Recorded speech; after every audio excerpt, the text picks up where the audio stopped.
because so many decks are based off of this major arcana and this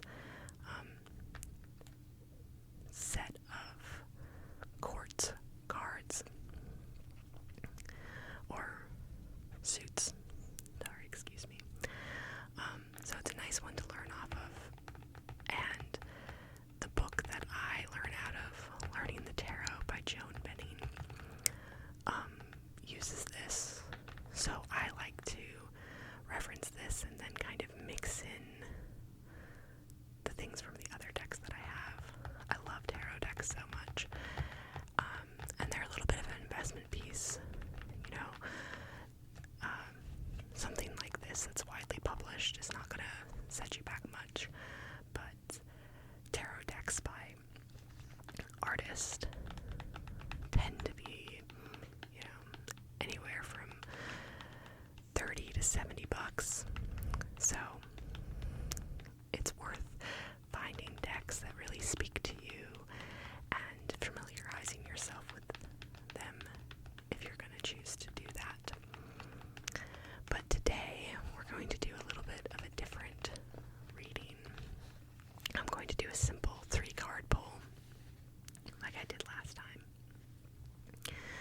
But instead of past, present, and future, the 3-card pull is going to be how you see yourself, how others see you, and how you actually are. So we'll see how that works. I haven't done a kind of personality read with tarot before. It's much more about talking about your life and what choices you want to have, or what choices are right for you, for me at least. So this deck comes with its own small booklet, which is totally adequate. It also comes with a little bit of history, and this is about Pamela Colman Smith. Pamela Colman Smith, who was the illustrator for this deck. And I can't remember off the top of my head, but I know that Ryder, I believe, is the publisher, and Waite is the guy who commissioned the deck from her.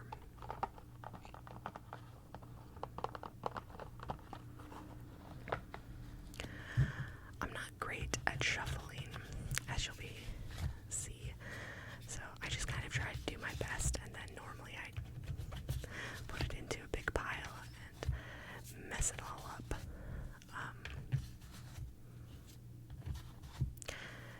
But this is a good working tarot deck. I know that there are people who probably find this a little bit too corporate, but you know, and like they would prefer to connect with something a little bit more organic. There's a lot of decks that come from an artist of a specific culture, and they have infused their culture into the deck, which I think is a really cool thing. You know, I don't do this necessarily because I believe it has this deep meaning. I use it as a way to provoke conversations and to have deeper conversations with friends and family. To me, tarot is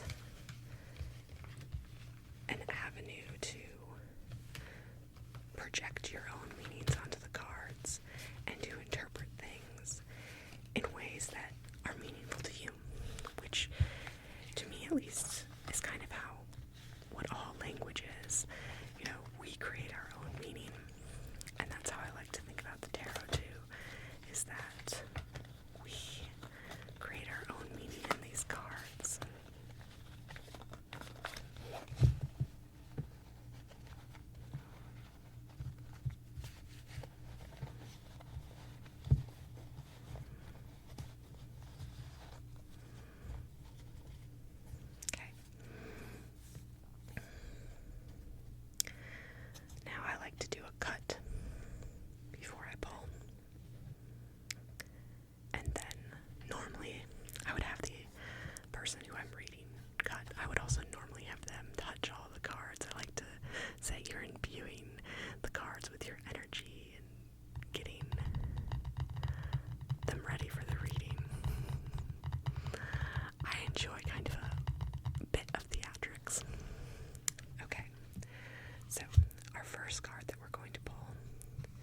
is how you see yourself.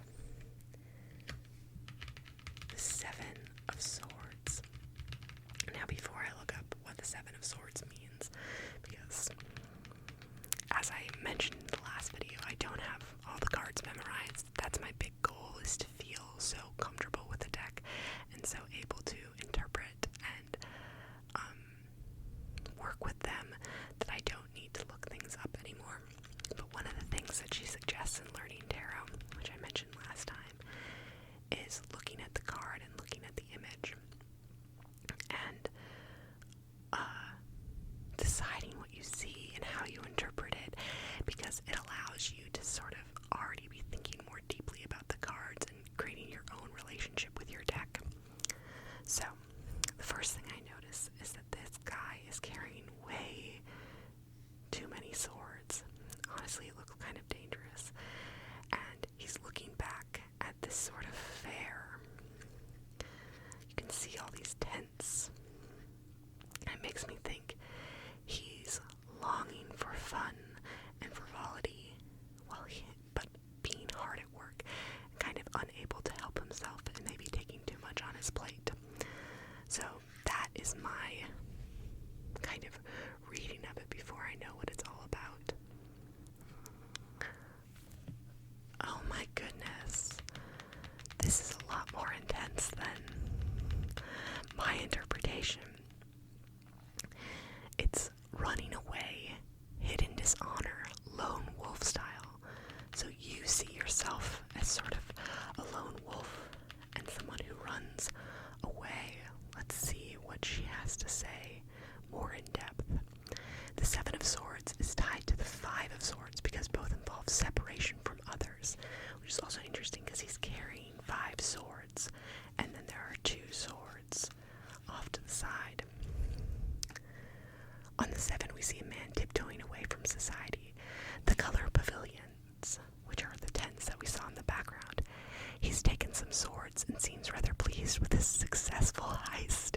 He gives the impression of having secret solitary plans. This card sometimes represents the lone wolf style, the desire to run lone and free. In films, the lone wolf hero always acts totally on his own. He discovers, investigates, and solves every problem, using only his own wits and resources. He believes he's successful because he ignores the fumbling efforts of ordinary people. In readings, the Seven of Swords can be a sign that you, or someone else, wants to be a lone wolf. You feel that you'll be more effective and comfortable on your own.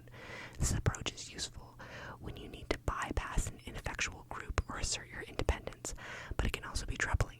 We cannot be happy and productive for long without some commitment to others. If you feel inclined to act alone, make sure this isolation is really working for you. Sometimes the Seven of Swords means that you are running from something.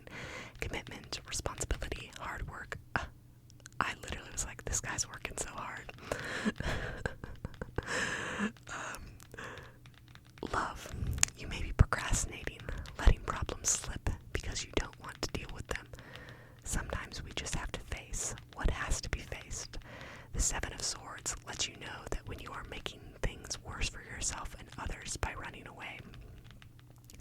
The Seven of Swords can also indicate a hidden dishonor, a choice you or another has made that does not do justice to the highest.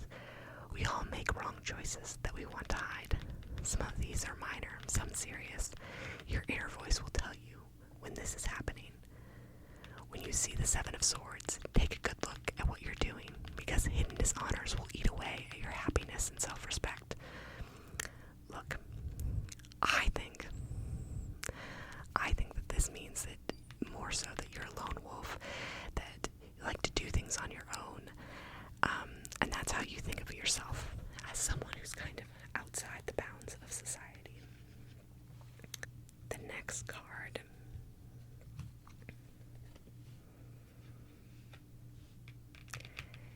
is Strength. This is a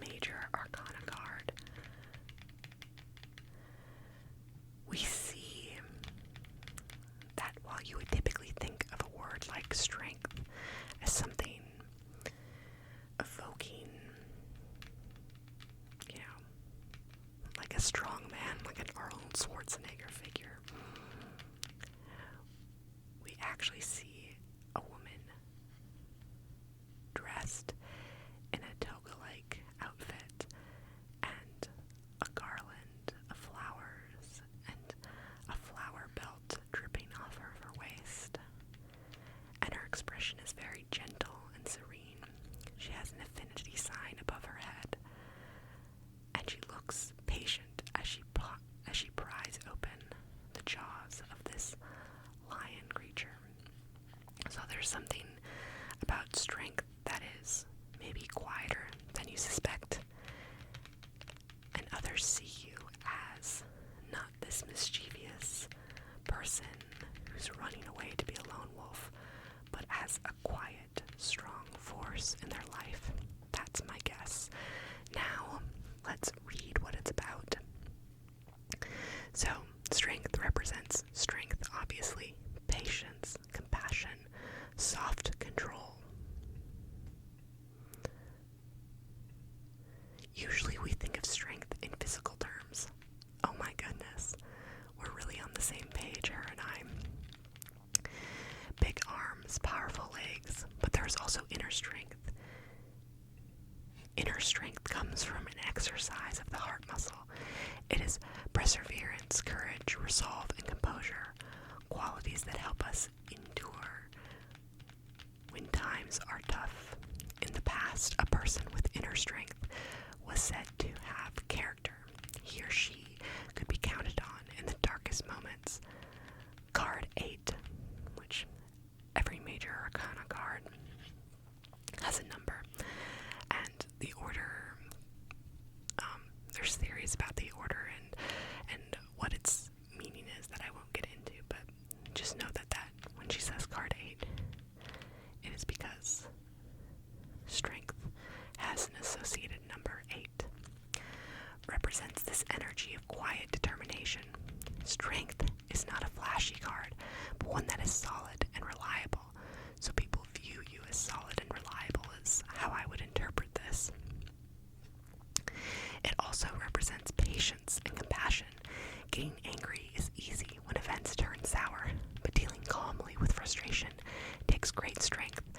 So does accepting others and forgiving mistakes. We need strength to mold situations softly. The Chariot controls through mastery and authority. Card 8 is more subtle, even loving. Notice how the lion, itself a symbol of strength, is being guided and tamed by the woman's gentle hands. It will appear in a reading when its qualities are needed and can be a reminder not to despair or give up. You have the inner strength to endure and triumph. You are pushing too hard. You need to withdraw for the moment and be patient. If other people or circumstances are driving you crazy, remember the strength that comes with love and forbearance. These will see you through the hardest moments. So, people see you as someone who's patient and strong and solid and reliable and compassionate. Clearly, you have people who really admire you, and while you may feel alone and like you're off running away from society, that is not how others view you or think of you. So now, the final card is the Queen of Wands. The Queen of Wands. So, I think that wands kind of represent creativity. I might be wrong about that. It's been a minute since I've been studying tarot. But these kind of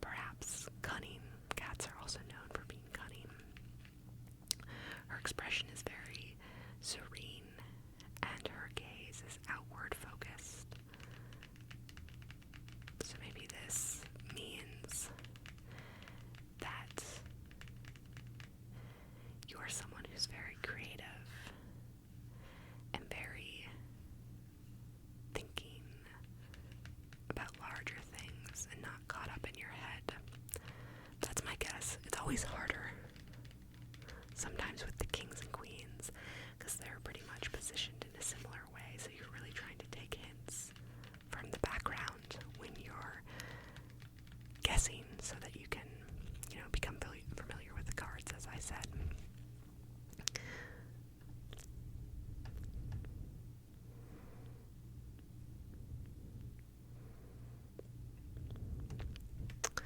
Oh my,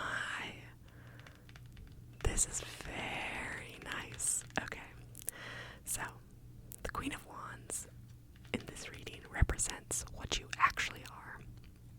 And what you actually are is attractive, cheerful, wholehearted, self-assured, energetic. What a wonderful thing to actually be. It seems like, if strength is calm and gentle, maybe people see you as someone who is calmer and gentler than you actually are. So, it says the personality of the Queen of Wands combines the positive fire energy of the wand suit. Fire energy of the wand suit with the inward focus of a queen. So, opposite of focusing outward. She is the one voted most popular in a class. She is always attractive and often good looking. Oh my goodness. You're a cutie patootie, clearly. She's, her warm smile and easygoing manner bring her lots of friends and admirers. Her energy is contagious and her enthusiasm total. No matter what the task, she tackles it with wholehearted dedication and commitment. Nothing gets her down. She is always upbeat and cheerful, ready to look for the positive in the situation. Her life is full and busy, and she prefers it that way. She loves to be going and doing. She keeps up this pace because she's radiantly healthy and fit. Oh my goodness. You're radiant. She's often a good athlete, being naturally strong and coordinated, although she never's arrogant. Never arrogant.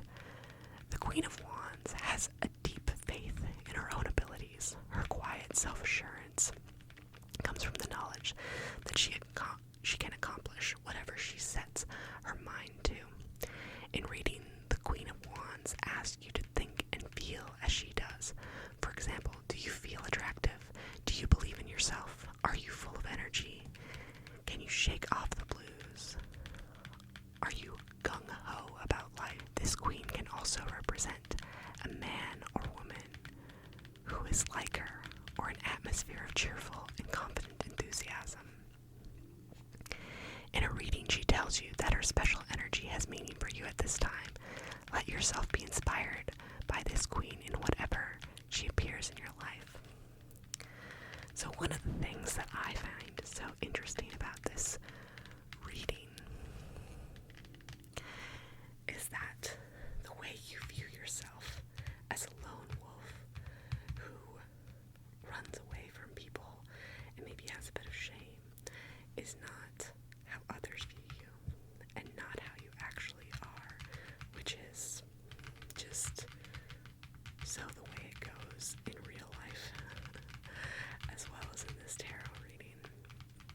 So even if these cards didn't resonate with you and didn't feel like they represented your experience, hopefully